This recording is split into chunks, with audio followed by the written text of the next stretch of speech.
Well, good evening, fellow explorers of the paranormal, and even to those that don't explore but are paranormal enthusiasts that sit at home to watch the shows and podcasts like this, we welcome you as well.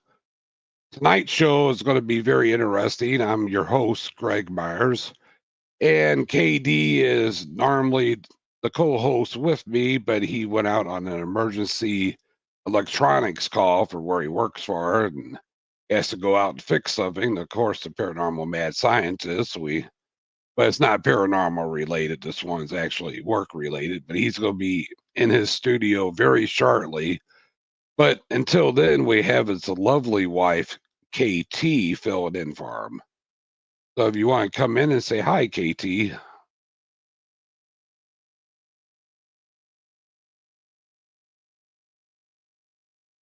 Oh my God.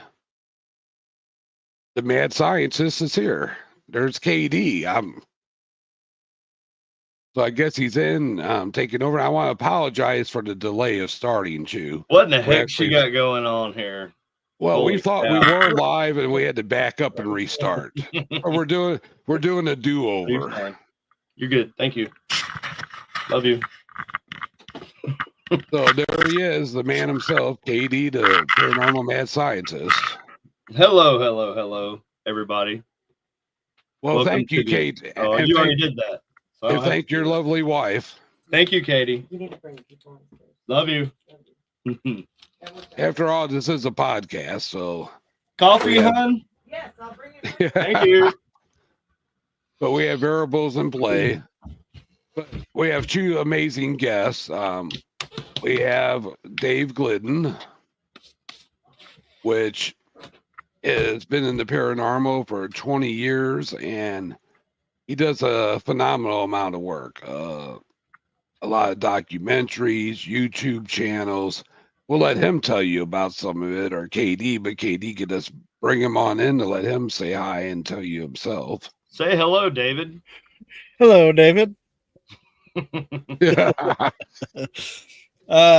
Thanks you guys for having me on. Thanks for having me on. I in the middle of moving, so thank goodness. Sorry, David. You're getting me dizzy. No. What's going on, man? I'll let you figure it out if you can. No, go ahead. You're good. I'm sorry. My bad. I was trying to. This is weird. Right. I'm in the process of moving, so all my major bills are shut down. So here I am in my car podcasting.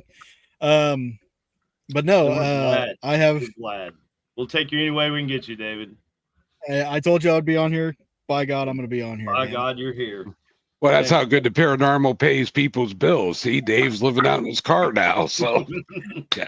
If you would like to send to my GoFundMe, hit me on my cash app. A lot of people assume that some of us in the paranormal get rich off of it, but that's few and far in between. So, yeah, his name's Zach Baggins. That's it. That's the only one. And then we have another guest also on the show. It's Rick Mester. He's a local musician from the St. Louis area, and he has a paranormal experience that kind of aligns with what Dave specializes in somewhat. So I'll let KD bring in Rick Mester. Oh, there we go. There we go. Look at that. What's up, Rick? How you doing? I'm great, man. How are you guys? Oh, we're great. We're great. So Rick you're an experimental musician. Is that what you would call that? Oh man, I play lots of styles. My main project is Sombrance, which is kind of a dark rock band. But Ishur Ninku is my side thing. It's kind of ambient, instrumental. I like it. Chill. More modern years, I've played a lot of dumb stuff. I have a warped sense of humor, so I like to write songs about my friend John and, stupid things, just to keep the writer's block away, Right. Well, you fit right in here with warped senses of humor. Ain't that right, David? Greg? Yeah. And we want to point out, too, that the intro song that came into this podcast was actually Rick's Ishur Ninku project. It was a song called Dawn of Ra. Yeah, man, that rocks, dude. Which goes back. This is it. This is the intro song. As soon as I heard it, I was like, bro, this guy's you know, like kind of an X-Files vibe, and bros, I like it. And that song and Rick's music goes back a long way with Paranormal Task Force, because in the beginning, when we could, you know, it was cool to have music on your website, I actually featured Rick and some other local musicians on each page of the website, you know, having a different song featured that played. And actually, Rick's on the big KMOX radio here in St. Louis, when we went there to do an interview for them back in the day, they actually brought that up and played Donna Ra over there on the biggest AM station at the time. That's awesome. Thank you. Yeah. So both of these dudes have something in common that we brought on the show tonight. Mr. David Glidden here. He's a very astute. Let's see. What was I gonna say? He's kind of an expert on the Spook Light. I think you're like the best expert I know on the Spook Light of Joplin. I mean, would you be the expert? I've probably done the most on it. So sure. So you are the expert. Yeah. And then we got Rick here, who has had an experience with the Spook Light. So David, I watched your Into the Light. I've seen that several times, but I watched it again today. And so tell us about your experience before we go to Rick's. I want to know what your overall, like, what's the biggest thing that happened to you out there that really, and maybe not in the documentary, but just period, right? Like, you've been out there so many times. I'll just lead it into a certain point, because I think it'll be important to alleviate some of the information until Rick gets his in as well. Okay. But the blanketing statement basically for what I've done with the Spook Light and films that I've done is, I live south of Joplin. This area, everybody knows about the Joplin Spook Light, or the Hornet Spook Light. It's got several different names, Devil's Promenade, so on and so on. But it hit me one day. I was really wanting to get into doing some film work and getting into documentaries and stuff, because I had my show Haunting History running for a couple of years now, and I was like, damn it, I want to do something bigger. And looking for a subject matter, I wanted to find something that wasn't overly saturated. And as I was digging and looking through like YouTube and stuff like that, there wasn't hardly anything about the spook lights, yet it's in this area, it's such a prevalent thing. So I talked to Josh Hurd, and we talked about maybe doing something on the spook lights, and I kind of talked him into it. And, you know, as we dug into it, that's when everything just started coming to light, no pun intended. But like, all this information started coming up that I didn't know about, and I know a lot of people in this area had no idea about. And one of the fascinating things that we discovered was the fact that the light phenomenon, it's not something just located in Joplin. Like, this is something that happens worldwide. There's several places around the world that have this kind of thing going on, and in every instance, it's pretty much unexplainable. There's a few places that they have determined a theory about what it could be, but at this point, the majority of the locations, they don't know. Now Joplin, and like a lot of these other places, has a really vast history. The one in Joplin has been cited before settlers. In fact, the Native Americans had tales of this going back over 200 years, and varying tales throughout the years lead to different legends and lore. Same with like ghost hunting or anything. There's always legends and lore, and it gets passed down through generations. And, you know, the telephone game, people misconstrue things, and then it gets to a point where everybody wants to go see it, and people have varying experiences. And a lot of the experiences vary from, like with Joplin, the experiences will vary from seeing something in the distance to seeing it up close and personal. So at that point, I'm going to let Rick go ahead and talk about his experience out there. Okay. Well, firstly, I would like to say that good job, David. Yeah, definitely excited that David is on here. This is one of those experiences. I don't know about you guys, but I personally like to compartmentalize things. When I see something, I like to be able to, in my mind, say, this is how I explain what I saw. This is the one thing in my life that I have seen that I can't really explain. I can't really compartmentalize it. So, but it happened about 25 years ago. Several of us, some guys from my band, some guys from another band, and our manager and a couple other, some family members. Our manager used to live in Joplin, and she used to have a little club out there. And she decided one weekend she wanted to go visit, and so we went. Got to a hotel. It was like 11:30 at night, and she knew a guy who owned a limo company out there. Oddly enough, she's like, "Hey, you guys want to go drive around in a limo at midnight?" And we were all like, hanging out in the hotel. So, hanging out the window of the limo. So we were like, yeah, let's go. Well, Justin and I climbed in the back. Justin Detai, guitar player from another band, one of my most talented friends. He's an insanely gifted songwriter. My gosh. If I had had more foresight, I would have asked you guys to have him on here too, because we can do that in the future. He's hilarious.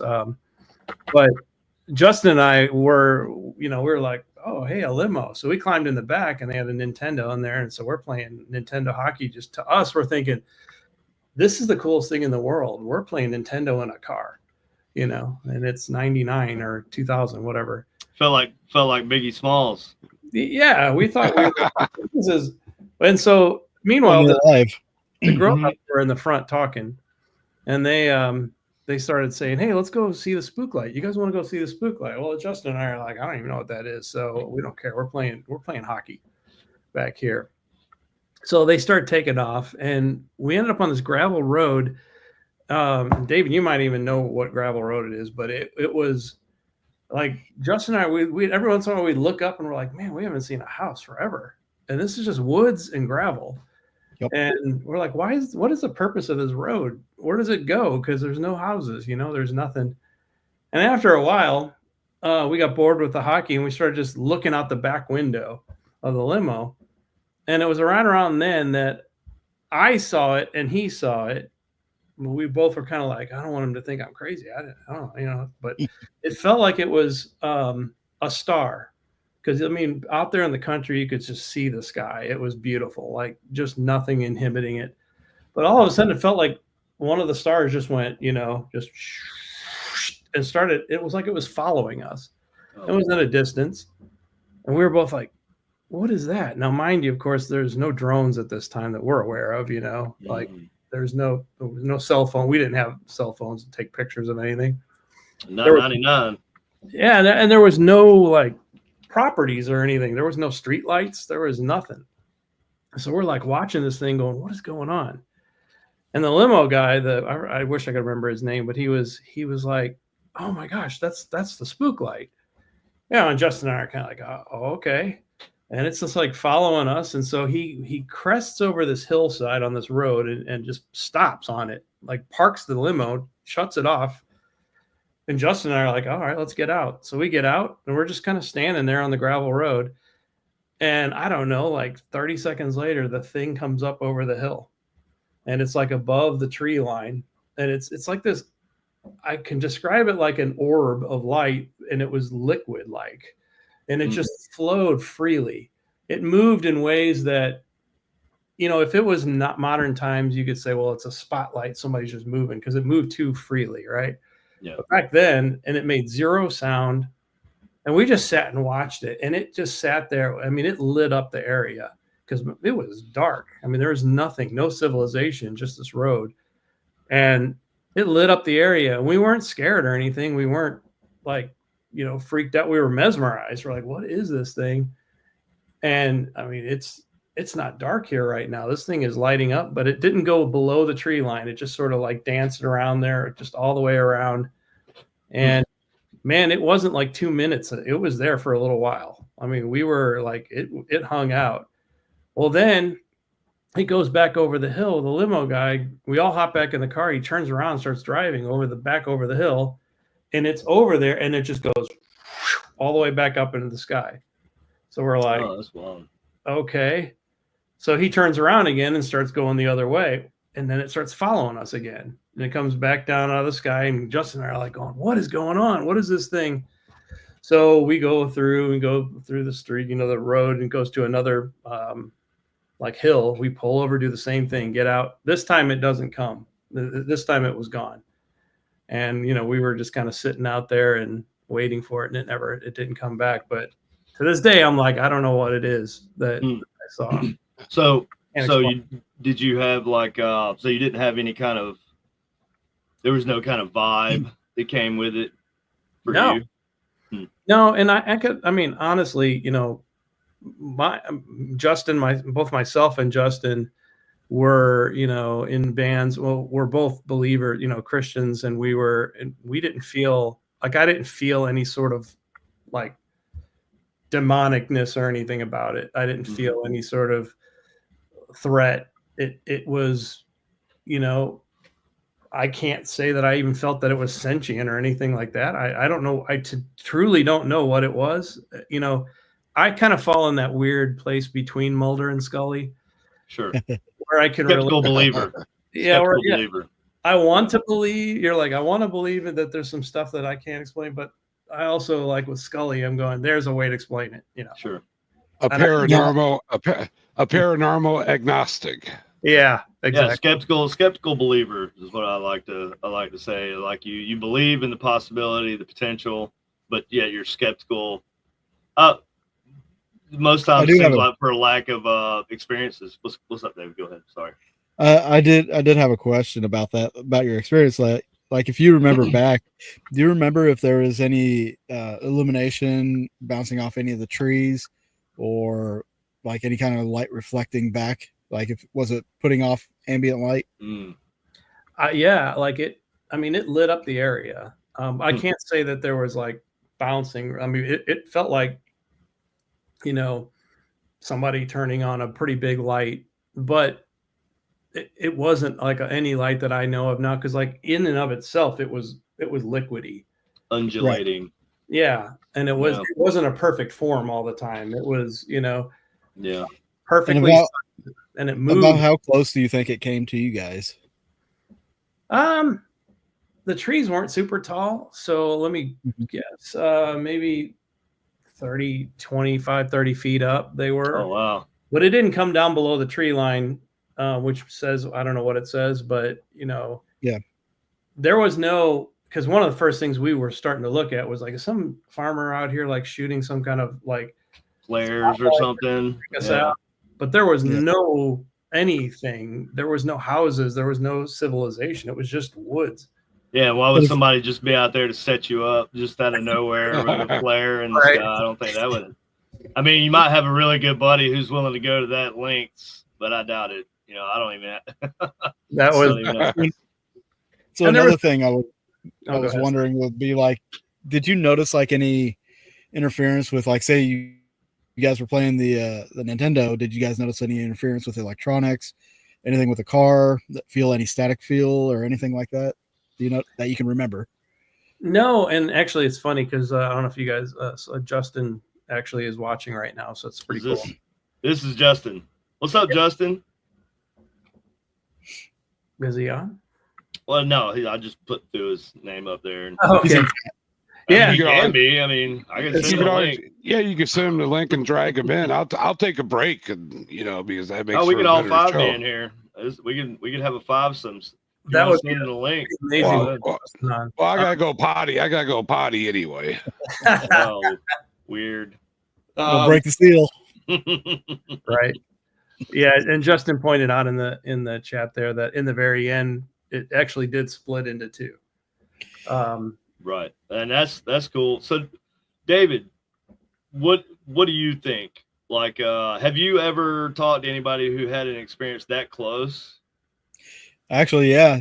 It's not uncommon to find some people that have had close encounters with it. During our research, and we did a lot of interviews, and already knew a lot of people that had gone out there and to experience it. The Joplin Spook Light, like I said, it was a popular thing, and especially back in like the 60s and 70s and 80s, like a lot of people would go out there, and from the 90s to the 2000s, like it started getting bad where people would go out there and they would set fires in the middle of the road and vandalize stuff, vandalize it, spray paint it, like that's the way it goes, unfortunately. Yeah, and I'll say it's like it's on E50 road, which is a paved road now, and it sits in between Quapaw, Oklahoma, and Joplin, or this little town called Hornet. So it's on this paved road, and a lot of people would go out there. They would park on the side of the road. Well, you can't do that anymore. Because a lot of people do live out there now, and they have a problem with people parking out there, and the police will actually either fine you or they will tow your vehicle away. Yeah, when we went down for the Paracon down there. Yeah. And we were hanging out with you guys in PRI, everybody. We went out there and we couldn't get to the road. We couldn't go out onto the road, but we went as close as, probably safe. So what I did was took everybody to a dirt road. So running parallel to E50 is E40. On that dirt road, whenever I did the first film, the first night I was out there, Josh Hurd and we saw this blue light just appear on the road. It stretched the width of the road, didn't go any further, and it was there, and it collapsed within 3 seconds. And of course, we weren't rolling cameras. It always happens when you're not filming. But it had enough illumination where it lit up the tree that was overhanging on the road, but it didn't light up the ditches or the fields. So, we thought it was maybe a car was coming and turned off somewhere, and we caught a glare, and we tried to recreate it. We couldn't. So it was just an odd experience. But through our interviews, people had said that they've experienced the light moving through fields, people have had it come up to them and come through their car. One story that I remember was my friend John. He had his brother's car, and he was out there with some girl. The light came up to the car and started coming through the windshield, and he threw it in reverse, and they backed into a ditch. Kind of screwed up his brother's car. His brother had to come out and get it. And blame it on the Spook Light. Yeah. I've had a lot of other people tell me that they've seen it come through their car, but they also described kind of a staticky feel, which was interesting to me. That's interesting to me also. Because with the staticky feel, I don't know how it correlates to my ultimate explanation of the lights, but it's an interesting aspect of it. That would tell me it has an electromagnetic effect, basically. Yeah. Well, triboelectric at a minimum, so it's going to be a difference in electrons there, enough to cause static. The static, when it discharges, it discharges at high voltage. So I think, obvious. Well, it's not obvious. It's the thing. It's kind of like the go-to, kind of like swamp gas. Well, it used to be, Yeah. But obviously, it's not a swamp out there. Not really. And, there's not a swamp. Bioluminescence is another big proponent for people trying to explain things. Yeah, unknown lights. Piezoelectric energy. Ball lightning. Like plasma balls is, and they couldn't recreate it for a long time, like in the lab, right? Oh, they did. They had to use it. Had to use plasma to do it. Now, my question is, did you see the video of this? And you can't believe anything you see. And I wish I could have had time to find it before I got on here. But there's a video of what looks like a plasma ball, but it's like arcing and stuff, and it's traveling over train tracks. Was it over train tracks? I can't remember exactly. Brief. that video is actually a fake. That was somebody created that in After Effects. Yeah, you can't believe anything you see. I was a little suspect about it too. I just was curious if you had seen it. But Yeah. you know, ball lightning. I don't think it would be ball lightning. Now I will. You know, this is just my take, real quick. You know, you're the expert, obviously, but you know, the plasma that comes from the sun, or you know, well, the energy that comes from the sun, right? There's theories that it builds up in the plates, and the tectonic plates, you know, and then it releases in weird ways, and it can cause, you know, plasma effects, high voltage effects, static, Yeah, energy discharge. right? Sure. And so it'll also charge up the atmosphere, and it has to come out. And a lot of people think that's why we've been having so many like earthquakes and volcanoes erupting lately, is because of the sun's 10-year cycle. We're at the end of it, right? And so the end of the cycle is supposed to be the strongest part of the cycle, and we've been getting hit with all these different. But that's just recently. I don't know. What do you think about that? With the as far as the energy coming back up out of the earth, that's the piezoelectric energy. That is when two different minerals like quartz and let's say limestone, they grind on each other, they can release energy. Sure. I don't know if anybody's ever tried this. If you've got a big crystal at home, get like a Dremel, turn off the light and cut it in half. Or hit it with a hammer. You'll see a lightning show inside the crystal. Yeah, if you hit it with a hammer, you'll get a big flash and a spark, and it's super cool. Yeah. Now in Norway, the Hasdalen lights, there's a research facility that's underneath where the lights are seen, and that one they have concluded that it is ball lightning because it sits in the right area, the atmosphere is right for the conditions, and but through that study, that's where a big part of the idea of plasma comes in, because when lightning strikes or anytime you see lightning, that's the only visible time you'll see plasma that's not in a candle flame. Sure. I think it's interesting. You know, you guys have said plasma several times, because that's a good word to describe the way the orb looked to me. Right. That's what I envisioned when you were describing it. That's kind of like, because I play with a lot of high voltage, and that's exactly what I was. But I will say, I know there were, other than the visual of it and the light it gave off, there was no sound to it at all, no smell. Nope. I got no. And you see, that's interesting that you said no smell, because when you have high voltage like that, and any form of plasma around, you're going to smell ozone, right? Yeah. And something like that, because, you know, plasma, the high voltage discharge causes the ozone to build up. It's just the chemical release in the air and everything. So it's interesting that you said you didn't get a smell. So you've thought about this. Well, we were trying to figure it out. You know, at least I know. I was thinking, I'm like, the only thing I smell is Justin. I'm kidding, but there was no smell. I mean, and I got no like static, you know, no feeling of any of that. It really was this phenomena where it's just dancing around the top of the trees, going all around, and its movement was so fluid, and just, you know, not like some old computer program where it's like tick tick tick tick tick, you know, whatever. It just moved however it, you know, like it wanted to, just fluid. Yeah. And the whole time, the area we were in, you know, surrounded by trees, this hill, gravel road going down, the little area is just lit up, you know, almost it was lit up more than if there were like a full moon and no trees. We were like, Rick. Yeah. Hey, Rick, did it keep a perfect round shape? No. Spherical shape, or did it like transform? I always said it was like jelly. It just kind of, you know, undulated. And then like undulating is a cool big word that I know. Yeah, I was about to say undulating. There you go. I'll text that word to myself.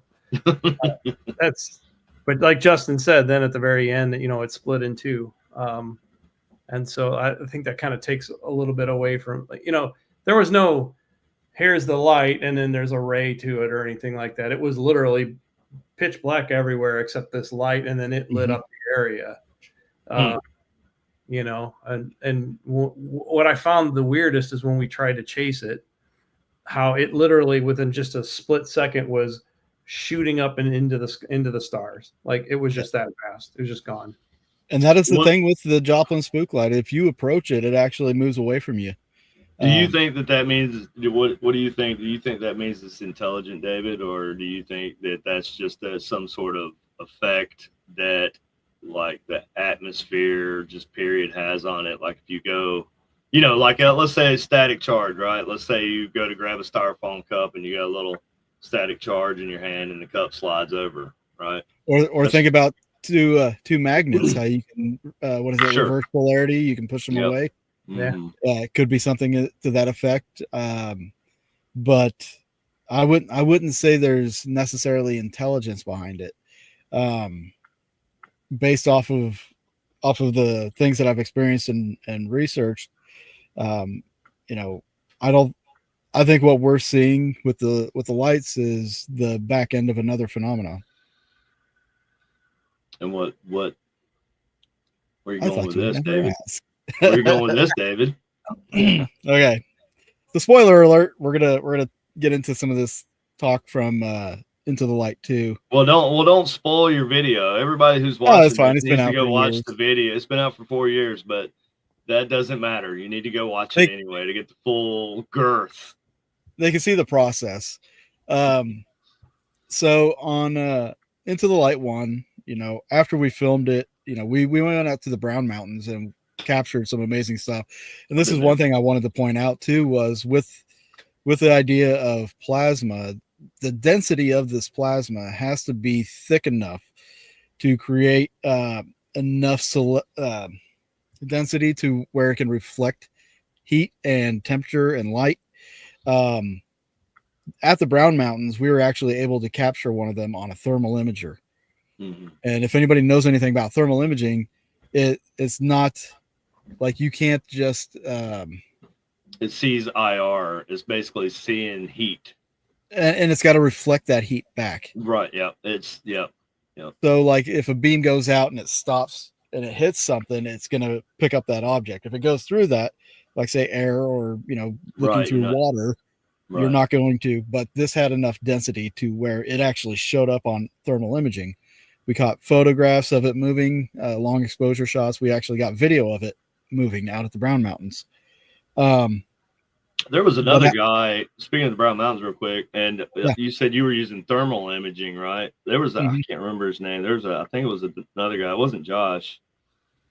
It might have been. No, I don't think it was Josh. It's been a while back. It's an old video that I saw. And they were looking at it with like military night vision goggles, right? Yes. And they ended up capturing a blue signature through the night vision goggles, which I know, like, that's crazy, right? Like what could even cause that? I have never even seen that. I've wore night vision goggles like so many times. Yeah, you look at what other people are wearing in night vision, and it's usually like this pale green color. It's not really night vision. Yeah. If you're wearing black, it's going to come up as like a white color for the most part, unless it's a certain type of material. Right. So, like, what would cause a blue light in night vision? That's crazy to me. Especially military grade, because you only see green. That is it. Like, you know, some like full spectrum, I say that, but it's just no filter cameras.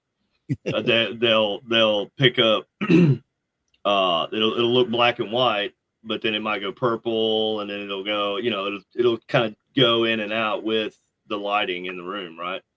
And so, but with night vision, military night vision goggles, you're using like basic ambient. You don't need an IR flash. You don't need anything. You're seeing stuff just from the ambient light from the atmosphere.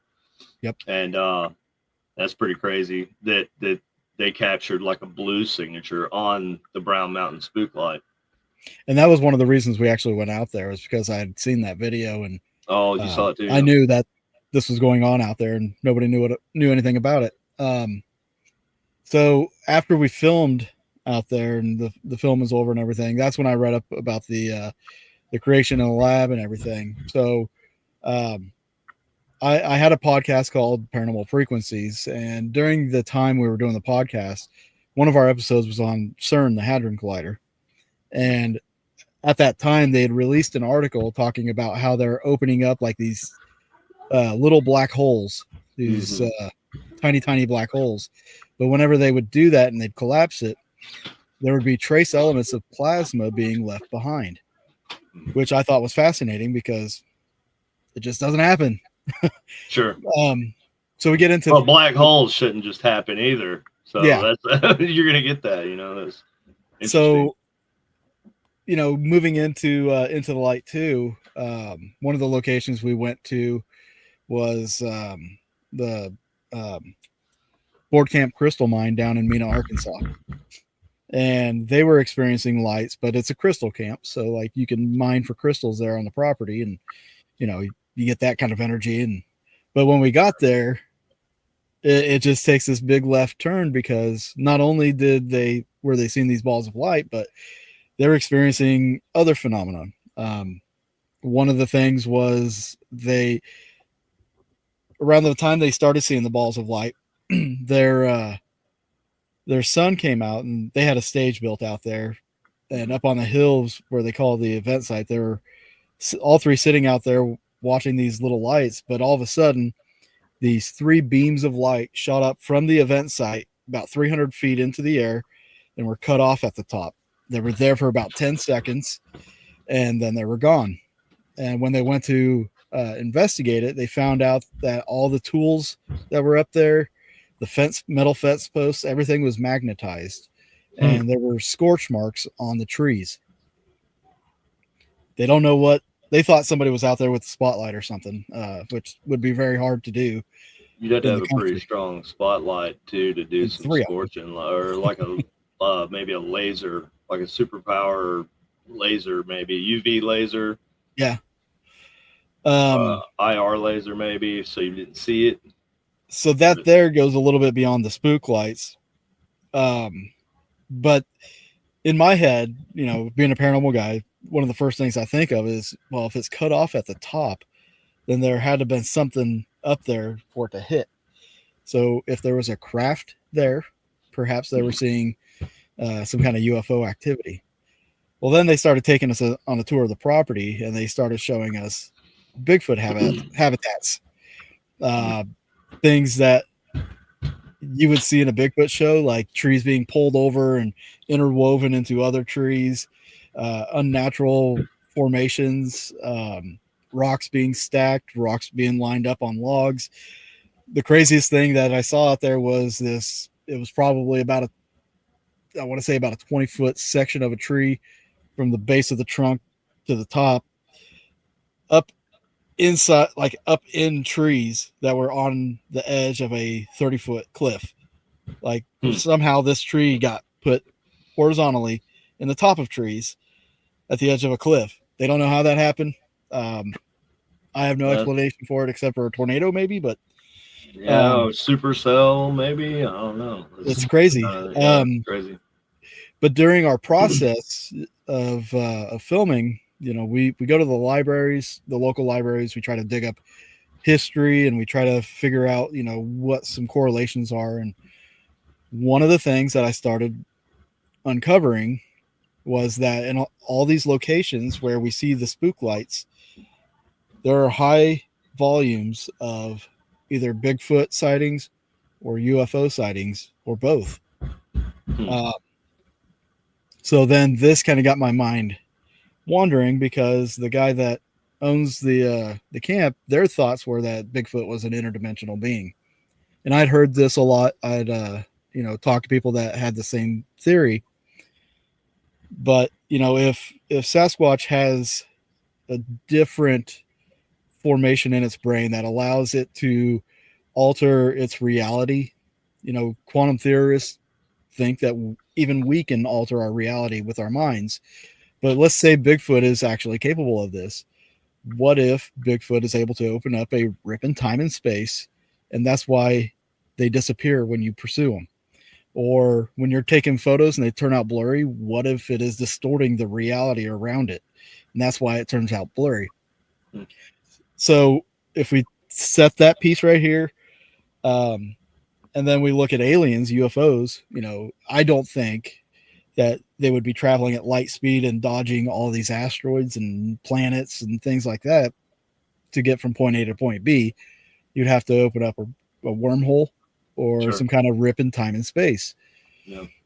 So if that's the case, what if what we're seeing is the residue from rips in time and space when these beings or entities are traveling? Yeah, that sounds like a good explanation. I don't know if I'd go for the Bigfoot side of it. It's improbable, but not but the impossible. UFO thing, sure. You know, like maybe Bigfoot's an alien. That's possible. I wouldn't say it's alien. I would more or less say interdimensional at this point. Well, interdimensional is kind of still alien, right? I mean, you're just an interdimensional alien as opposed to an interstellar alien. Canadians are aliens too, so well, yeah, they are. They are, unless you're in Canada.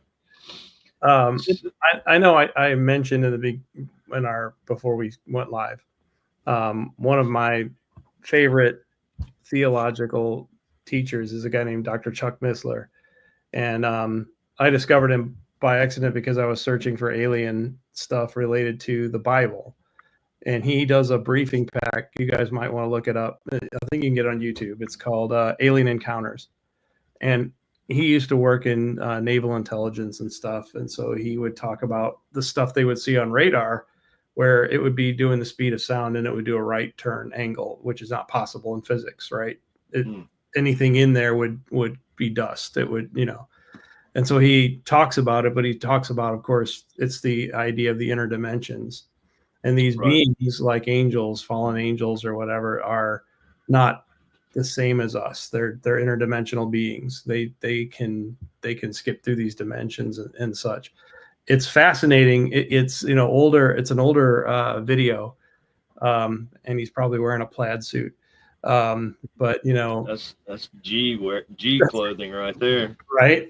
If I had one, I would have wore it tonight. But but no, seriously, like I'll send you guys the if I can find it. It's kind of older, but it is really great. And then I think it's just I've heard of his name. He's what I love about him. Missler, Missler. Yeah, I think I've heard of that name before.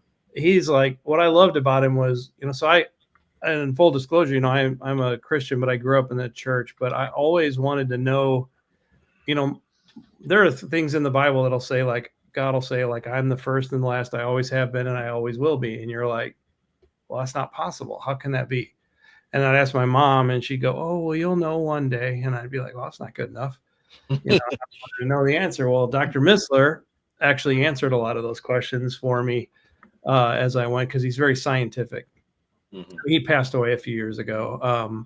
But one of my absolute favorites because of that scientific approach that he takes, But also, when you guys brought up the Sasquatch, man, it cracks me up because I know Justin is probably laughing out there, but the end of our Spook Light story involves it doesn't really involve Sasquatch, but he thought there was one because when we were waiting for the Spook Light, we're in the back of the limo, we get out, and you know how the doors, they lock open so that they don't accidentally close on the person, the celebrity in there. Yep. He opened it and it went click and locked open, and he got out on the gravel road, and I'm just standing there by the door, and we're just waiting and the Spook Light doesn't come back, Mm-hmm. And all of a sudden we hear this in the woods, and I'm sure it was a deer, I mean, we're out in the woods, right? Yeah. Joplin. And this dude like turns and he yells out Sasquatch, and he jumps at me. Oh my God. And he was a real skinny dude, and I was pretty stocky, and he took me into the air, and we both landed on the ground in the limo. and the door is still like open, and we both kind of look up at the door, and it just goes and closes, and we're both like, what? Drive. So this will make a good short film. I know, it was hilarious. But so we actually afterwards, we're like, we're not going to tell a story about the actual Spook Light, the actual real thing. We're going to talk about how we saw Sasquatch. Or how the limo driver thought he So- saw Sasquatch and then dog piled you into the car. Yeah. Luckily, he was on it. He took So- off. He's like, all right, that's it, guys. So fun story get about the limo the driver on here, Joplin too. Spook Light. I back in 2009, I went out there with another paranormal team, and we actually captured a really good EVP out there. So a lot of people don't know on Spook Light Road, there's been a lot of deaths, people getting hit by cars and such. There's some Civil War history out there. There's also the Trail of Tears that is nearby. And so there's a lot of death that has happened out there. So like paranormal activity happening out there does occur. Sure. It is still part of the Ozarks. And of course the Ozarks Spooky has place. it's got a lot of legends and lore, and especially about Momo and there's been a lot of UFO sightings out there in Joplin as well. Some major ones too. One that kind of stuck in my head, especially regarding the Spook Light, because this happened to it was one of the ladies we interviewed. It was somebody that she knew, and I'd spoken with damn it, not BFRO, the UFO MUFON. Oh, MUFON. Yeah. A MUFON representative out of Missouri, because they investigated it and they got pictures of some of this stuff. But there was a craft that was seen in outside of Joplin, is closer towards the Spook Light, and this guy and his wife were in a Jeep, and they decided to follow this thing. And it stopped and it was hovering, and they just happened to see somebody outside, and they hollered at this person to look at it, and the guy jumped in the Jeep with them whenever it moved, and they continued to follow it. Well, as they were following it, they all received radiation burns, and the Jeep actually received radiation burns from this craft. They followed it to a field where it hovered, and then it just shot off. But the markings from the Jeep were still there. Their burns on their skin, on their body, that was pretty prominent. I've seen the photos of their injuries and stuff. So UFO stuff in Joplin is absolutely bizarre. I don't think it gets any notoriety or It doesn't get enough. any attention. Yeah, enough attention for sure. Yeah. I mean, we're close enough to some Air Force bases too. So sure. Yeah. I mean, That's. You can imagine the first time somebody saw a stealth bomber. Oh yeah. Oh, yeah. Me too.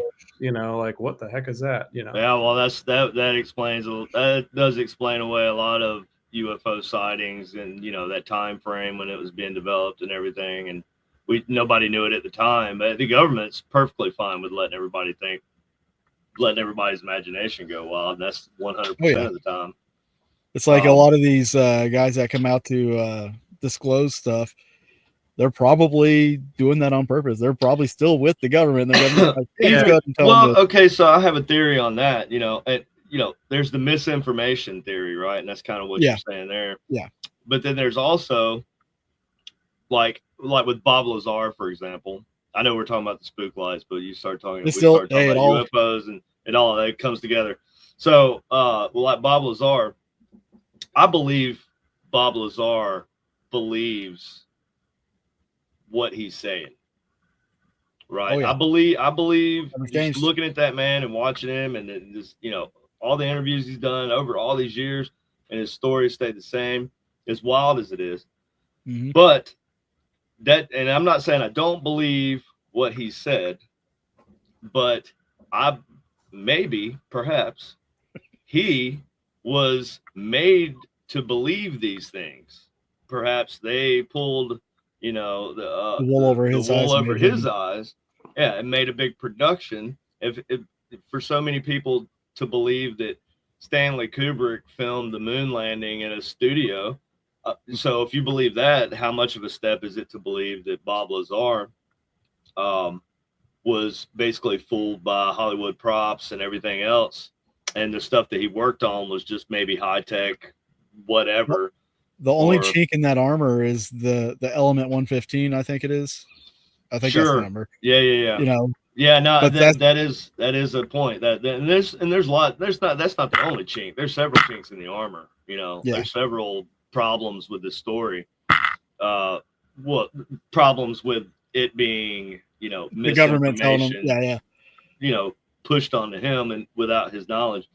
But that is a possibility. And then somehow he might have made another discovery or something, and who knows? I don't know. It's hard to say. And just because he tells us this story doesn't mean he's telling us even everything he knows. Well, see, I wonder if he's holding back. With that, he's been telling this story since the late 80s. I think it's been. Yeah, I think he went on Coast to Coast, and then he did it. With George Knapp. Yeah. And we haven't. Nobody's really gone down this road of maybe the government's got him set up to do this without him knowing. Right. This hasn't really become a thing until more recently. Right. So even then, could that be another, another layer of misinformation? Yeah, they tried to discredit him. They tried to hide the fact that he went to this college and was working here or whatever. That didn't work. People are still believing him. Mm-hmm. So let's go this other route of let's try some disinformation. And, the thing about that, about Bob Lazar, the guy's never sought fame and fortune. No, he hasn't really. He's never asked. Well, I mean, to my knowledge, I've never had him on it for an interview, but he doesn't ask for money to do interviews. The dude's got his own business. He builds scientific experimental equipment, like stuff scientists would use in the lab to do whatever, and a lot of it's nuclear, or pertains to nuclear energy or whatever. And this dude built a hydrogen powered Corvette. He took one of his he took a Corvette and he converted it to a hydrogen, and he's got all the tanks in the back, and you actually just fill it with water in it. And he did all this, and this has been a long time ago. And he actually built a particle accelerator, like a mini CERN, on his property.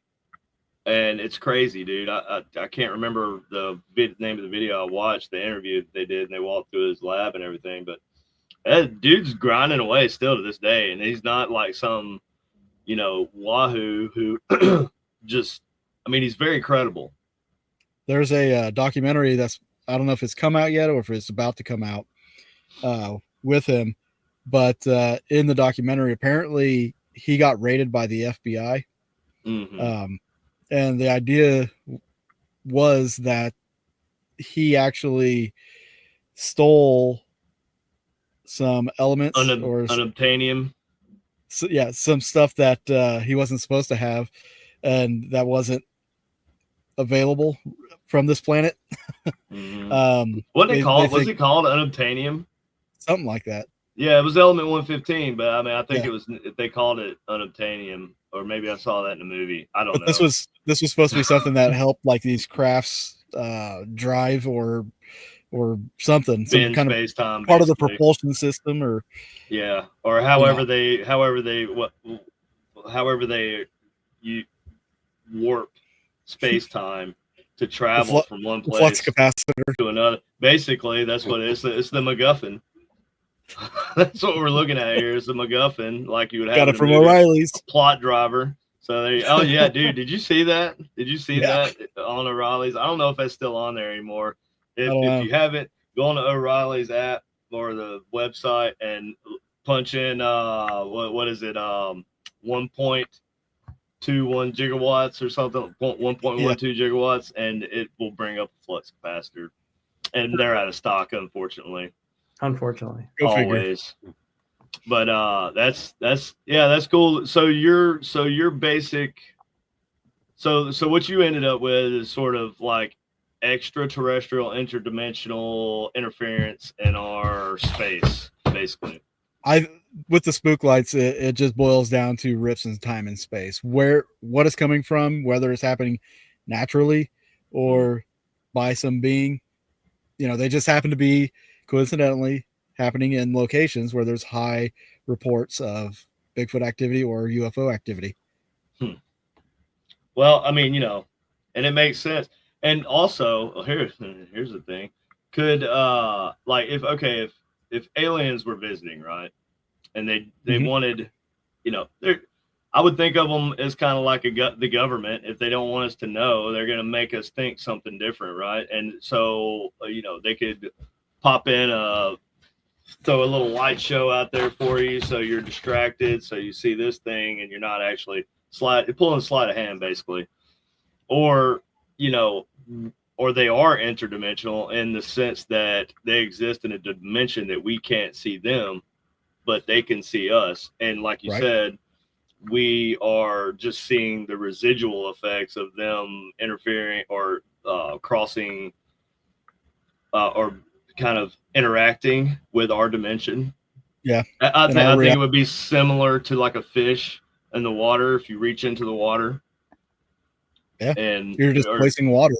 Yeah, you're displacing water, but the fish doesn't know all that, because the fish is it's a decent analogy for two-dimensional, right? Because there is you pull your hand out, then you got drops dripping into the water, right? So there's going to be some kind of telltale sign that you what were is there. That? Yeah. And the fish don't freaking know, but it scares the hell out of them, kind of like the spook lights do us. Unobtainium sounds like washer fluid for headlights. It does kind of sound like that, Kevin Davis. So Rick, you said that this thing split into two pieces, or two different balls when it flew away, or actually two balls at first. Two balls. Yeah, when it flew away. Yeah. And so, have you heard any stories about multiple lights or that same thing happening, David, where Oh, absolutely. So this is another common report from the Joplin Spook Light, is people have seen it split into 2 or 3 different balls. But I will say, like at the Brown Mountains, like there's multiple lights that are seen out there. Mm-hmm. And with the Brown Mountains, I will also say there was a lot of NASA activity out there back in the 70s. Yeah. Greg, what do you think about all this? This makes me go, It makes me wonder too. You got the spook lights, like Dave describes, but what's the difference between like a spook light and a realistic orb that are 3-dimensional? Because I actually seen a 3-dimensional orb at Pythian Castle before, a small one that me and about 3 attendees watched it float through the room with a light blue glow and then shoot through the closet. What if ghosts are also there's residual from ghosts? Yeah, right. That's kind of my sort of. I've been saying that for a minute, that I believe that like EMF spikes, right? Like if EMF spikes, if we're getting EMF spikes, and we believe it's because of whatever paranormal activity we're investigating, a spirit, for example. I would imagine that, it's not necessarily always, there may be some beings in some other dimension that are able to like control EMF fluctuations and use it as a form of communication. But I think that it's more of the EMF spikes would be like a residual effect of that spirit being there, interacting with traveling or speaking, or giving you chills, whatever. That's like an interaction, right? That's them reaching into our reality and interacting with us. And I think that in itself can cause EMF spikes, static electricity spikes, discharges and things like that. Well, do you think maybe like with EMF spikes, if like whenever people feel cold spots, they focus on the cold. This pisses me off. Number one, people feel a cold spot, then focus on the cold spot. That's the lack of energy in that area. Not that there's a ghost there. Yeah. So look around you. Everything's kind of slowed down for a second, that it's the things contract. Like the cold spot's happening down. Here. Right. The energy buildup's got to be somewhere else, right? So what if the EMF is kind of like the same thing? Like that's the energy buildup to it happening somewhere. Right. Yeah, it could be a residual, like a, or maybe not. I don't even know if there's a word for that, like a precursor to. I wanted to say presidual. That's a new word. That's a new word. Everybody, write it down, learn it. On it, girlfriend. But yeah, so it could be like a sign of something's about to happen. It can also be a sign that something is happening or something just happened. Yeah, I think that's totally possible in my mind. That's kind of where I'm sitting right now. Rick, speaking of spirits, I know like you're not real into the paranormal thing. How about the spirit world? What do you think about that? I know earlier you said you never had any real paranormal experiences outside of the Spook Light, but where do you stand on that? Yeah, I mean, it would take a long time to go through. I mean, my studies on this, it goes back to the Garden of Eden. It goes back to creation. It goes back. Sure. It goes demons. It goes back to, yeah. We're in the last half hour, Greg. You just now mentioned it. Greg doesn't allow me to talk about demons until the last half hour. Oh, is that how it works? Okay. Yes. So now we're free. We're free. Well, we're free to talk about demons now. So demon fire away, boys. And the spook lights are from demons, right? It could be. How do you know? It very well could be. Yeah, it could be Beelzebub, it could be Azrael, it could be angels, could be angelic interactions, because demons are fallen angels. They would have similar abilities, right? And similar or fairies. Wait, fairies. Are demons actually fallen angels? Some of them are. Well, so historically, I'm not going to say that God ever said that. I'm going to say that that's what they've been labeled as, just because of the origin of what they believe their power is. Like, does that make sense? Well, yeah. And so if you watch this, in fact, I'll give you another link. Dr. Missler also has a 3 or 4 part series called Angels and Demons. Mm-hmm. And it's pretty fascinating because he goes through the Bible and talks about, angels, fallen or not. They don't, like, demons have to seek to possess. They have to inhabit something. They have to, whereas an angel, several times throughout the Bible, people entertained angels unaware. They didn't know that wasn't another person. And that's the difference. Fallen angels, we know they came to earth and they took women, and we had the Nephilim after that. Right. Right. And so, demons not going to be able to go and have offspring with a woman like that. I mean, it's going to have to be, whether it's an angel, fallen angel. I think that's like a somatic thing, like it's like a label given to supernatural beings. And when I say supernatural beings, I don't mean paranormal beings like spirits, like ghosts. I mean like supernatural, like exists out, like angelic, demonic. I think traditionally it's been looked at that way historically, perhaps not like biblically, but well, even biblically, it kind of jumps around it. There is a lot of talk of demons. There is a lot of talk of demons. Jesus, remember when he cast out? And that's kind of what I was saying when Cat Mike was on, I think. Like the fallen angels, right? Are they demons? Or is that maybe, did they stay? It never says if they stayed or not, right? I mean, it kind of hints at it a little bit here and there, and throughout the Bible and other religious or Christian texts and Jewish texts. There is kind of a breakdown of the demonic hierarchy, right? The demonic hierarchy, but it never actually says that they're demons or that fallen angels became demons after that. Right. They just turned away from God. So I think we assume that they're demons because that's kind of what Lucifer did, sort of. He turned away from God because he wanted to put himself above God. So in a sense, I guess that's kind of where.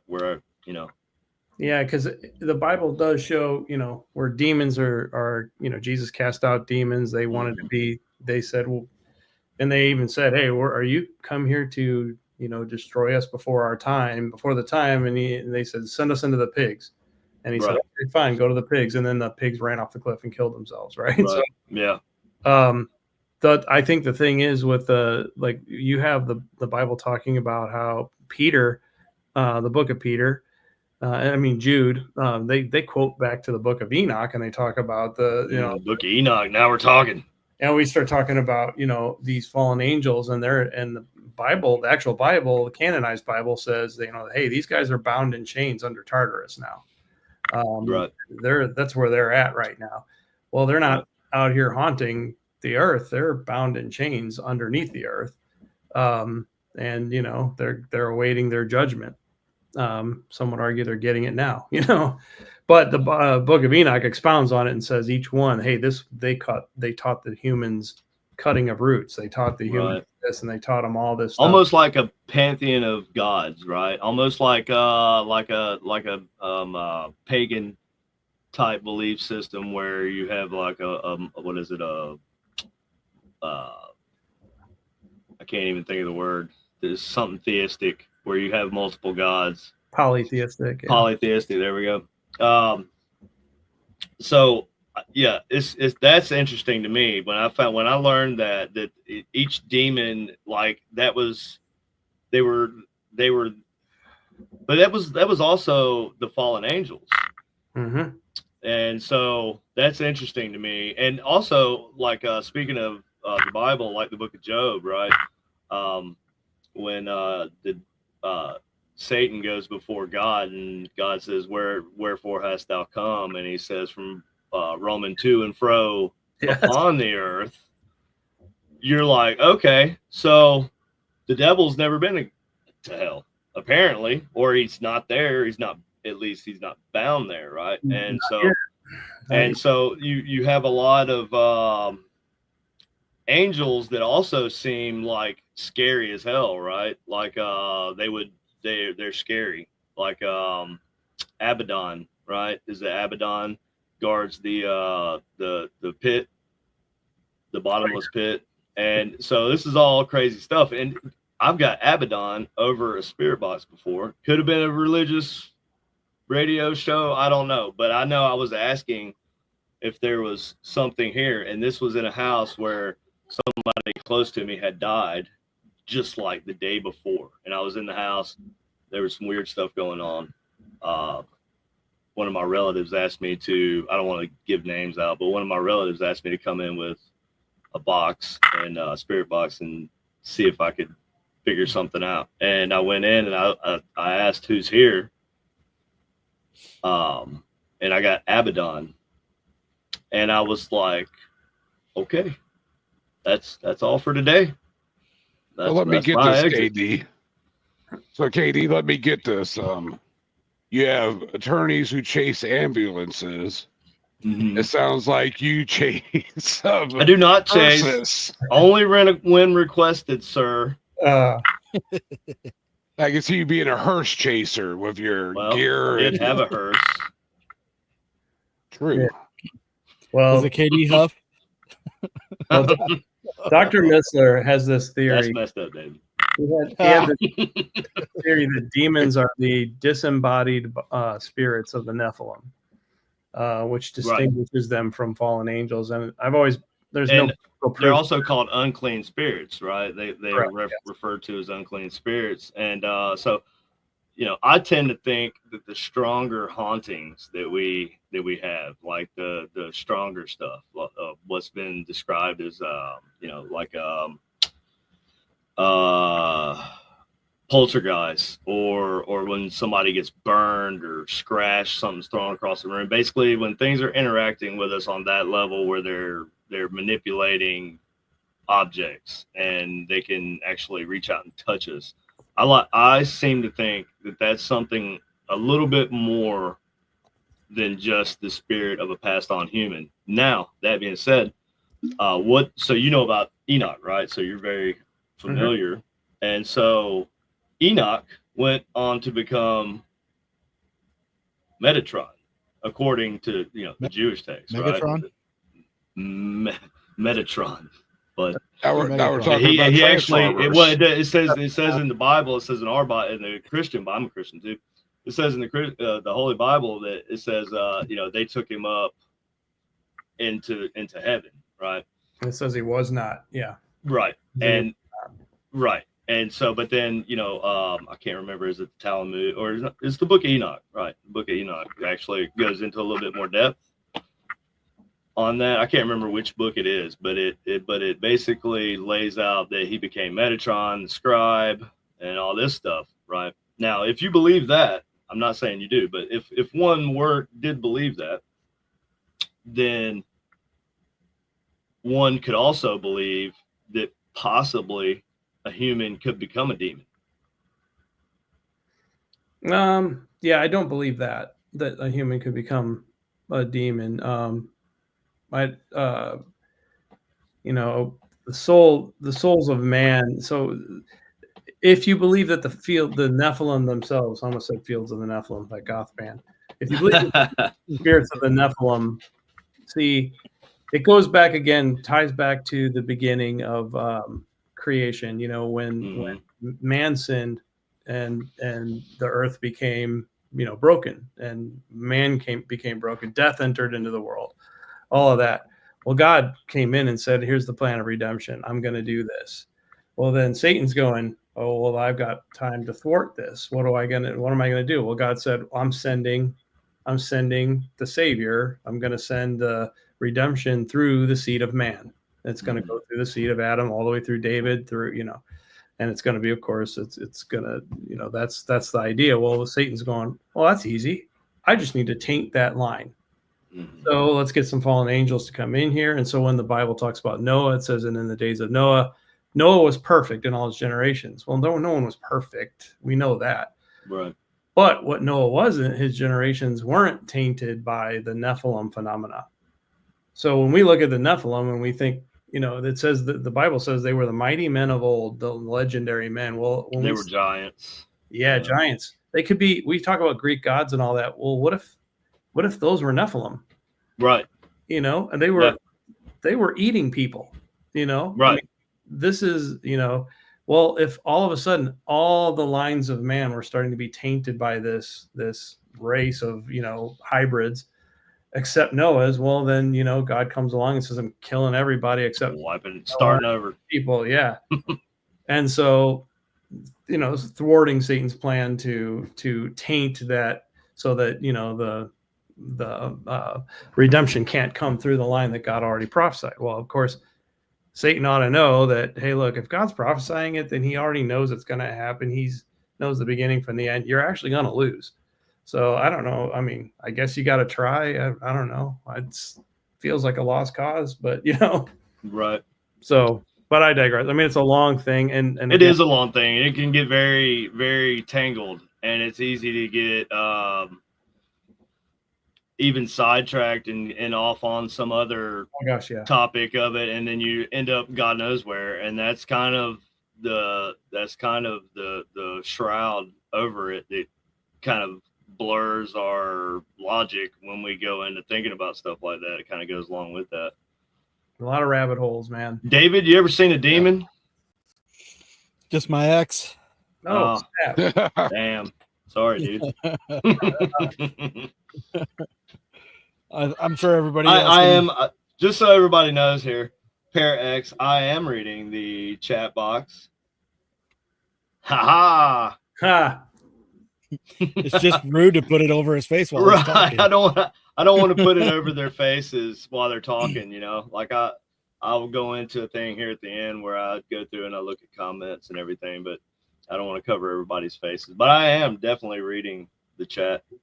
I think we're getting down to the last 15 We are minutes, getting down to the last. We are. So we need to make sure Rick and Dave get the plug where they can be found at, and they get their music. Exactly.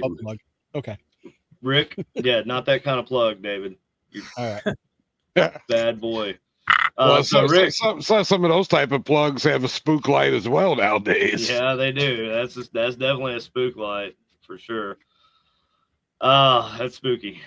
So Rick, where can everybody find your music and the awesome stuff that you do? rickmester.com, RICK, M as in Mary, ESTER.com. I write stuff there, and all the links to my various projects. And Craig's got the Eli CD up there. Mm-hmm. Sombrance Eli.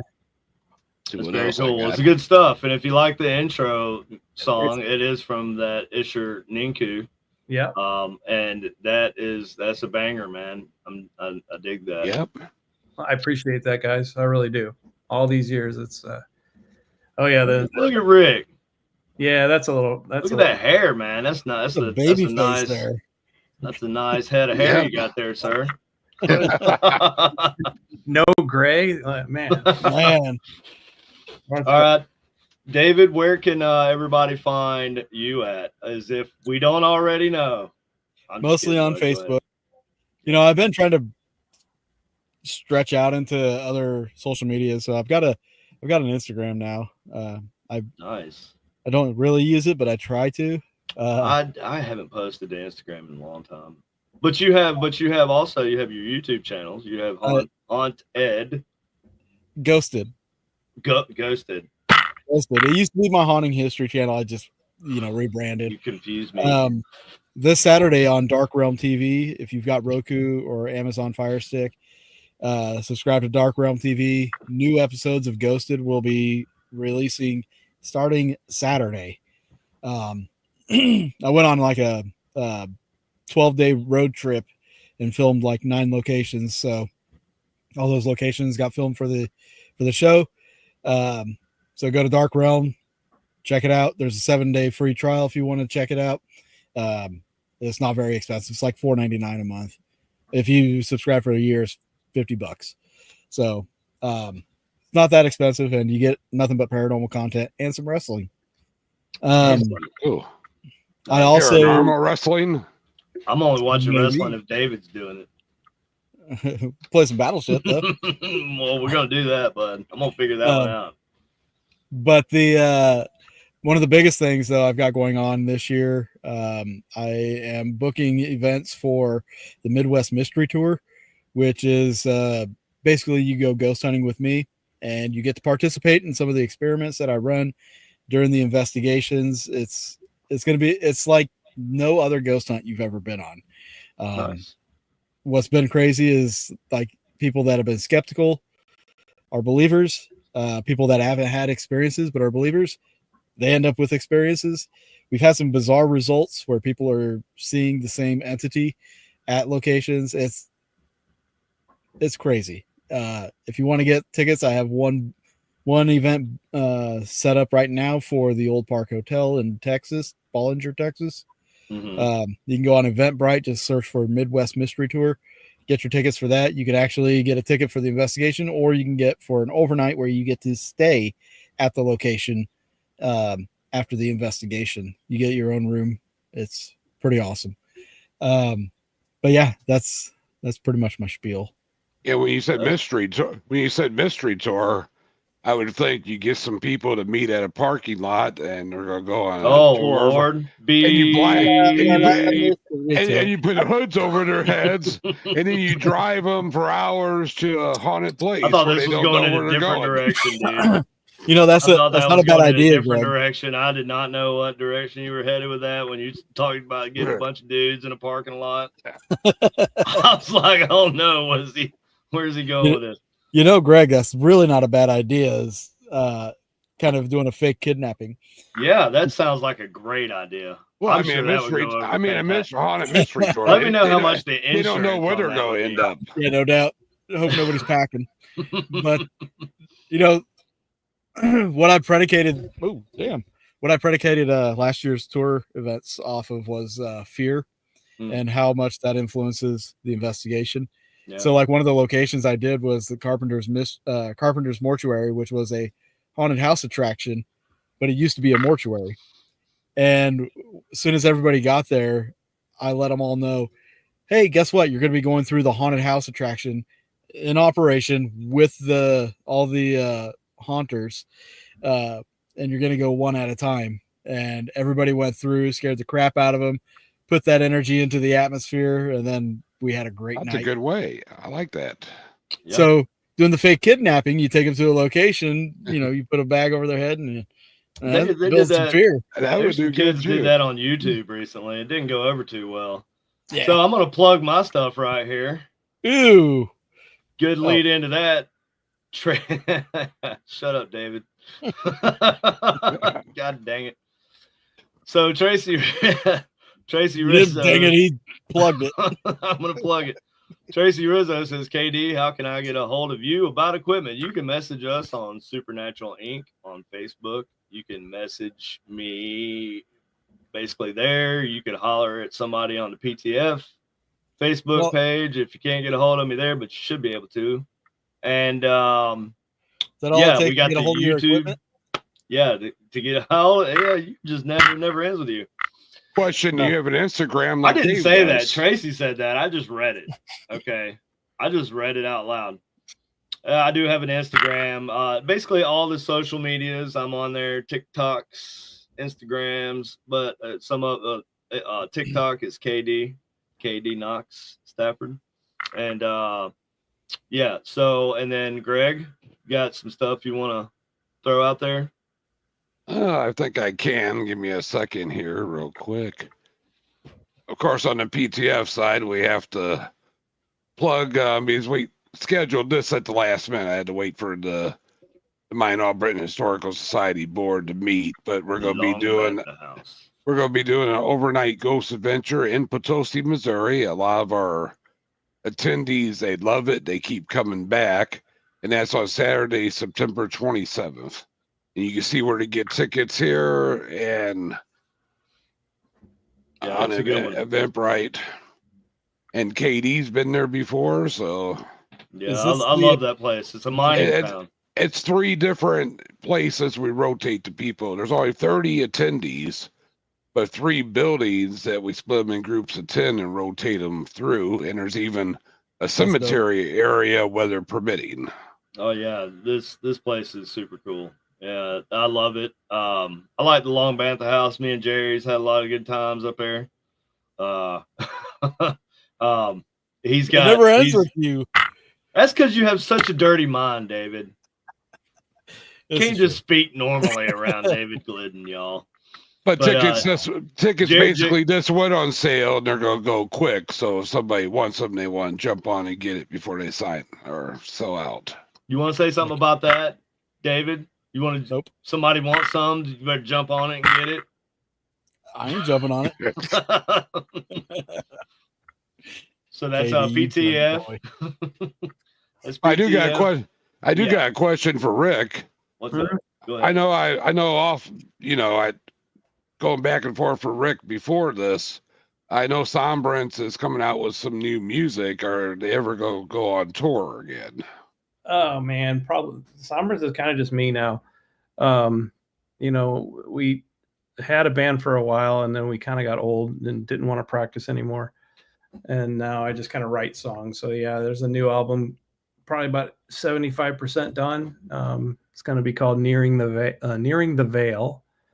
Kind of about, long story short, for a little while after my father passed, I started having a lot of really terrible death dreams. And they were intense. And so I started writing about it. And this is going to be sort of a kind of a loose concept album about nearing the veil.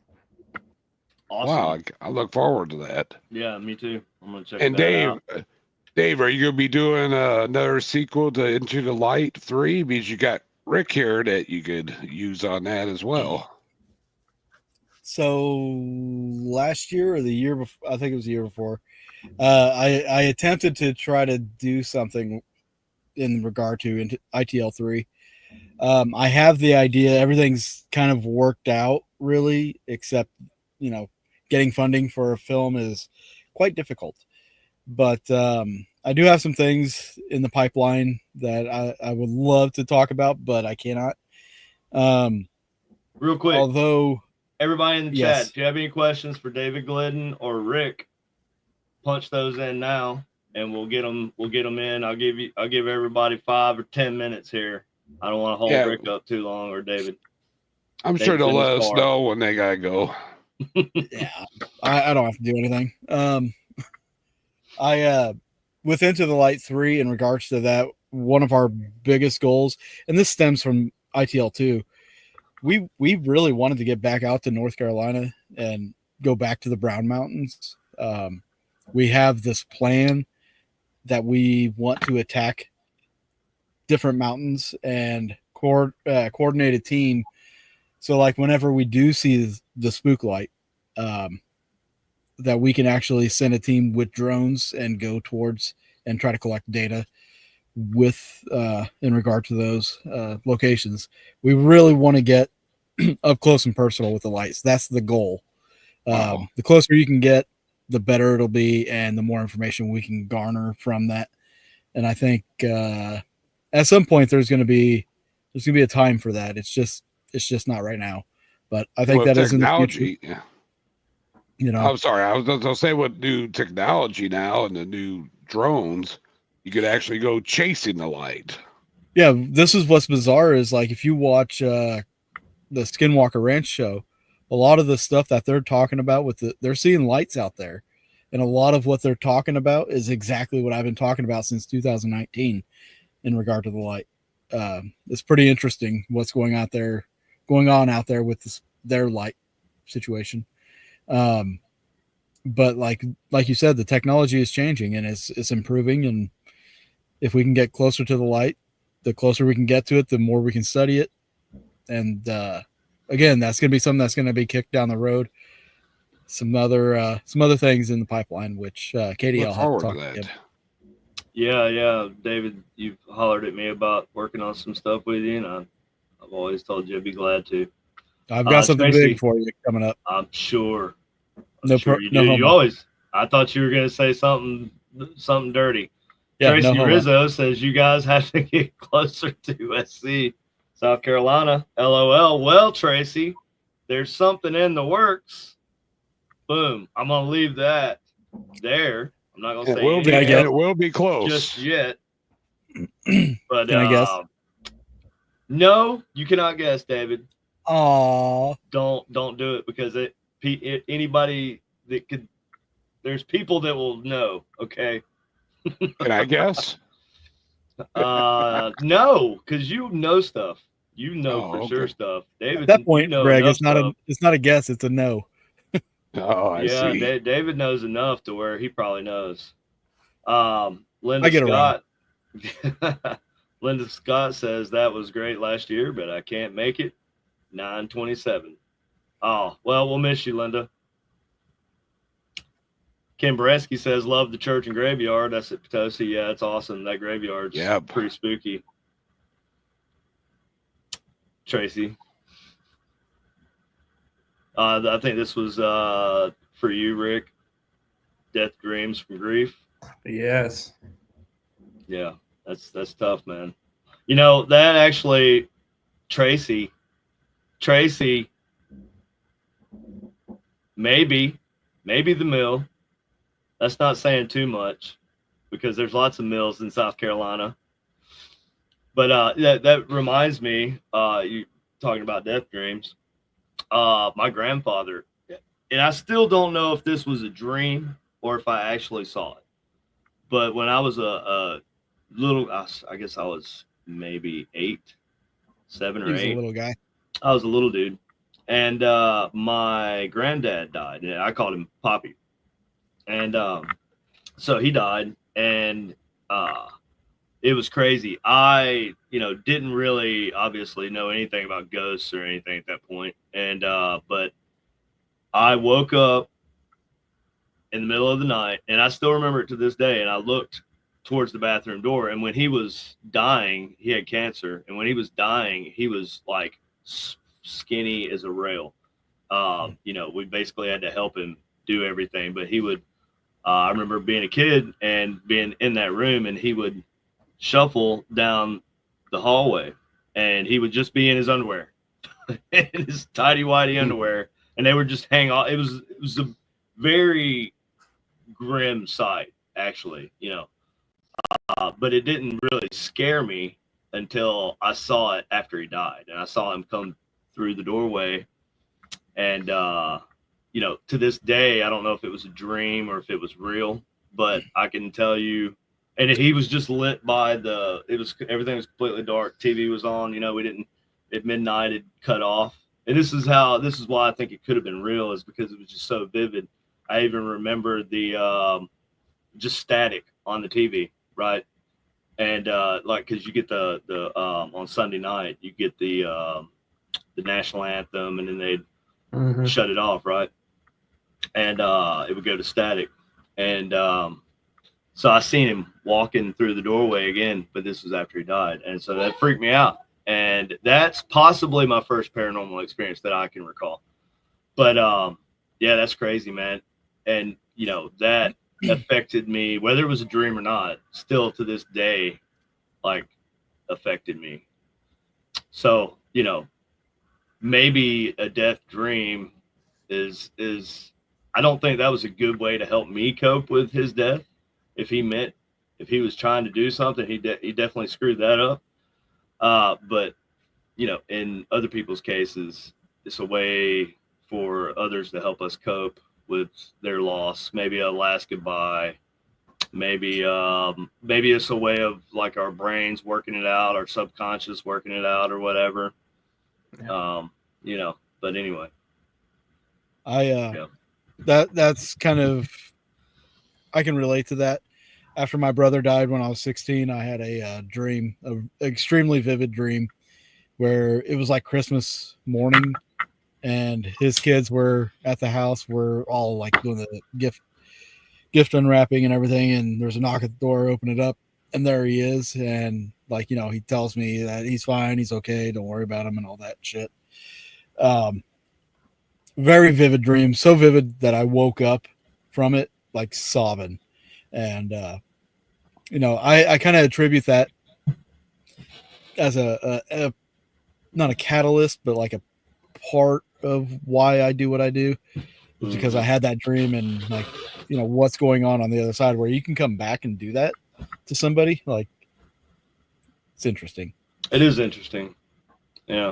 Or is it a piece of them that's left with us, also in our brain, in our mind, or whatever. Our mind's telling us it's time to move on. This is how. Or maybe it's, or perhaps it is real. It is a real interaction, but it's a piece of that person that was left behind in you, right? In your consciousness. Yeah. There's a piece of everybody that you love in there, and because they take up that amount of space in you.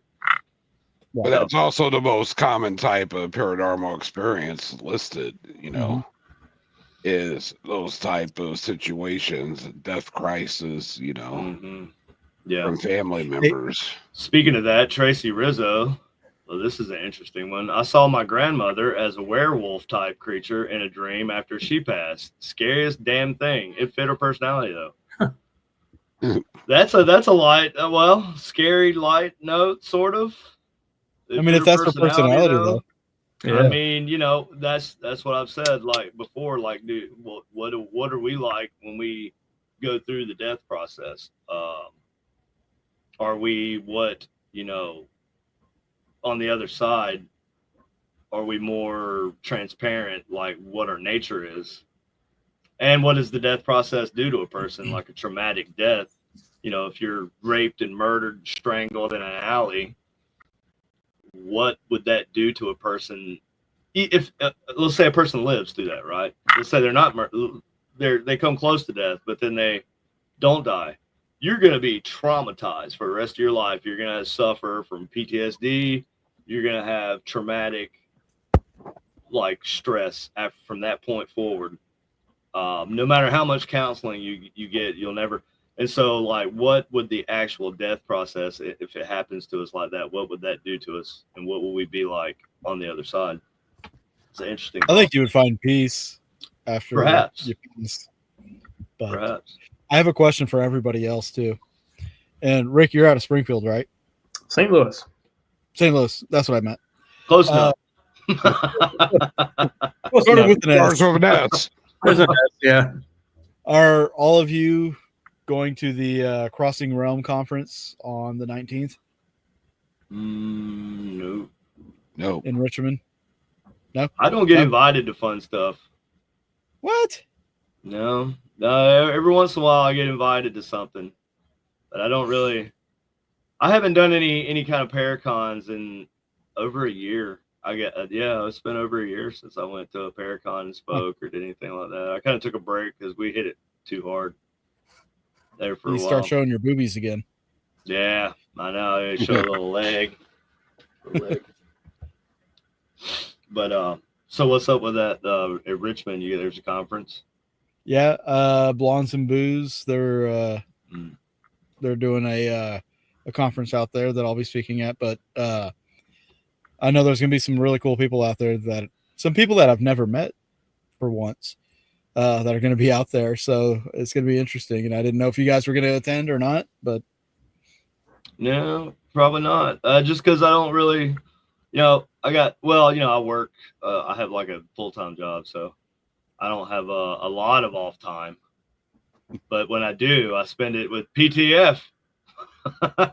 and go ahead, Greg.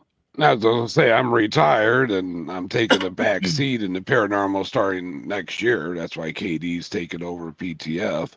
I like spending my time at the beach. Now I am going for a couple of weeks down to Florida in October.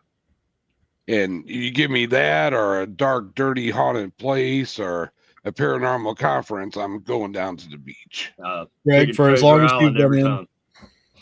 you've been in, I have a feeling you'll be back. Oh, he ain't going always nowhere. Come back. He ain't going nowhere. I'm not gonna lie. Oh no, I'll be around behind the scenes. I'm not leaving for good. I'm just taking the backseat approach. Rick, do you go to any conferences? Do you ever attend any of these things or? No, and in fact, I don't really go to things, because there's people there, and I'm scared of them all. I'm kidding. I'm a bit of an antisocial. It makes me sound like a wretched human being. No, not at all. In some cases, with a haunted location, the most scary thing are the real people around it. That's true. Yeah, dude, I will say that a lot, like some of the scariest places. Well, like I was talking about, the most haunted place I've ever been in was an unknown really place to everybody else, but that was my fear, is that somebody was in the house, and it was weird because it was a forensic psychiatric treatment place, and found all this stuff out, and then it made sense. But yeah, no, that the people are scary, man. Like these dudes that go into these abandoned places and do stuff, man, they're brave, dude. Like you could run into a unhoused or otherwise known as homeless person with a knife. You don't know who's hiding in the shadows, and these people just go in all willy-nilly. A friend of mine and I used to it was about a decade ago, we used to every Saturday we'd take turns picking an abandoned ghost town to go to within driving range of St. Louis. And so we would go Arlington and all these places and just take a photo. We both love taking pictures. Mm-hmm. And so I remember one that she picked one morning. It was supposed to be a surprise to the other person that morning, but she picked a place that was a ghost town because it's radioactive, but she didn't read that part. And so we were like, in Missouri? Yeah, I think it's hematite. Yeah. So we were like, we're starting to head out, and she tells me, and so I look it up on the phone. I was like, might want to rethink this because I know there's a town in Missouri that became radioactive because there was a waste plant getting rid of their toxic waste, and they were like, how do we get rid of this? And they paid a dude to get rid of it. But he found that the waste made a excellent dust, like keep the dust down. So he was going through and spraying it on the town's roads for years. I think that was around my part of the state. That was dioxin, actually. Yeah. Oh, yeah, there you go. Yeah. And so that's a crazy story right there, man. Yeah, Times Beach got closed down because of that, and it's a park. He dusted other roads. It's a park now. That's nice. That's a nice thought. Isn't it? Craig, it's like 56 something now, I think. Yeah. Yeah, actually, I graduated from Eureka High School when I moved out to Allington. I had friends in Times Beach at the time, and I remember back in that time sitting, because that was all trailers back then, sitting outside with some of my friends one weekends in Times Beach, and here comes the government people with their hazmat suits on, taking samples out of the soil. And people were thinking, what the hell is going on? Right. It was trioxin 245. That's from Return of the Living Dead. Okay. That was what was in the canisters. Trioxin 245. Hell yeah. Hey, Tarman coming back. Tarman, dude. Tarman this was Christmas. Shit. Tarman was awesome. Well, you guys. Hey, I don't know if you guys. What do you got? No shit. Well, no shit. You have an air freshener. Oh, wow. I just made the reference. The Tarman. The zombies are coming, bro. The zombies are coming. What are you gonna do? So, Rick, thank you for coming on, and David, and y'all just hang out for just a second. Okay, just a second. We're gonna talk to y'all backstage. Yeah, I want to thank both of them too. They were wonderful guests, and they worked good together with the experience that Rick had and the knowledge that Dave has. Yeah, it gave us a real rounded out kind of idea. Oh, I hear the beeping, so we're going off air, aren't we? Boop, boop, boop. Thanks, I had to restart my car. What would you say, Rick? I said thanks, everybody. I definitely appreciate you guys having me on and talking about stuff like that. It was fun. Yeah, man, I had a good time. You did real good, and David, you did real good too, son. Thanks. All right, it's my first time. So to everybody out there, all of our watchers, everybody who watches live, and everybody who watches in the future, if you like what you saw here, please like, share, and subscribe to the Supernatural Inc. Paranormal Network channel on YouTube, or go ahead and give us a follow on the Facebook PTF Facebook page. And I want everybody to remember this one thing. Whenever you go ghost hunting, and anytime you feel afraid and you feel like something's coming up behind you and you feel the goosebumps on your arms, always remember to do this one thing.